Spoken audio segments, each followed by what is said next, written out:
રાજકોટ જિલ્લાના ધોરાજીમાં ગુરુ પૂર્ણિમા ઋષિરાજ મહારાજ આશ્રમ હનુમાનજીવાડી ઋષિરાજ આશ્રમની જગ્યા પર ગુરુ પૂર્ણિમાની હર્ષભેર ઉજવણી કરવામાં આવી હતી।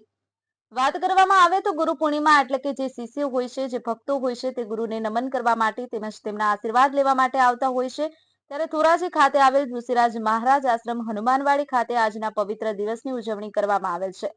ત્યારે આજના શુભ દિવસની શરૂઆત મહાઆરતી અને પૂજા સાથે કરવામાં આવી હતી। ત્યારે આ આશ્રમ ખાતે ધોરાજી વિસ્તારના ભક્તો તેમજ ગામના આગેવાનો દર્શનાર્થે આવતા હોય છે અને જોડે જોડે પ્રસાદ પણ લેતા હોય છે। ત્યારે આજરોજ ઋષિરાજ મહારાજ આશ્રમ હનુમાનવાડી ખાતે હજારોની સંખ્યામાં લોકો દર્શનાર્થે અને પ્રસાદ લેવા માટે ઉમટી પડ્યા હતા। ત્યારે આજના આ પવિત્ર દિવસ એટલે કે ગુરુ પૂર્ણિમાની ઉજવણીમાં ભક્તો ઉમટી પડ્યા હતા। આ કાર્યક્રમને સફળ બનાવવા ઋષિરાજ મહારાજ આશ્રમ હનુમાનવાડી ગ્રુપ અને સ્વયંસેવકો દ્વારા ભારે જહેમત ઉઠાવી હતી અને આજના પવિત્ર દિવસને સફળ બનાવ્યો હતો। અરસીભાઈ આહિર, દીવ 24/7 ન્યૂઝ, ધોરાજી।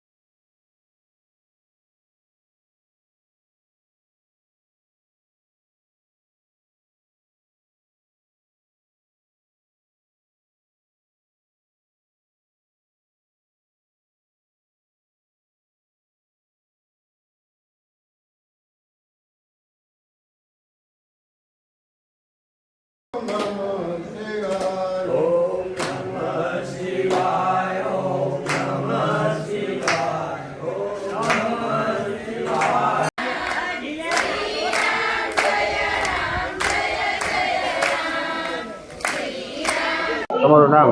મારું નામ હીરાપરા કૃષ્ણા છે। આજે શું કાર્યક્રમ કરવાનો? આજે ગુરુ પૂર્ણિમા છે। હનુમાનવાડીએ દર વર્ષે ગુરુ પૂર્ણિમાનો ઉત્સવ ઉજવવામાં આવે છે। બધા ભાવિકો અહીંયા પ્રસાદ લે છે અને ગુરુના આશીર્વાદ મેળવે છે। એવી જ રીતે હનુમાન જયંતિના દિવસે પણ 2 દિવસ સુધી ભાવિકો મોટી સંખ્યામાં આવે છે, પ્રસાદ લે છે અને ગુરુજીના આશીર્વાદ લે છે।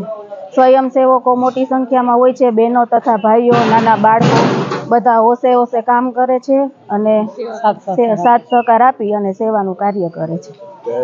જય સિયારામ।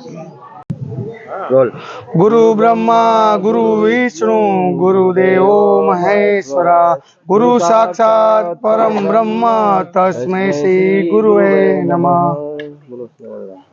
आज रोज गुरु पूर्णिमाના દિવસે ધોરાજી ખાતે આવેલ શ્રી ઋષિરાજ આશ્રમ હનુમાનવાડી ખાતે ગુરુ પૂર્ણિમાની ભવ્યથી ભવ્ય ઉજવણી કરવામાં આવી છે। આજના કાર્યક્રમમાં આશ્રમમાં હજારો ભાવિકોએ પ્રસાદનો લાભ લીધો છે। આશ્રમમાં દર વર્ષે અવારનવાર બધા જ તહેવારો ભવ્યથી ભવ્ય ઉજવવામાં આવે છે, જેમ કે દિવાળી, બેસતું વરસ, જન્માષ્ટમી, રામનવમી, હનુમાન જયંતિ જેવા તહેવારોની ભવ્યથી ભવ્ય ઉજવણી કરવામાં આવે છે।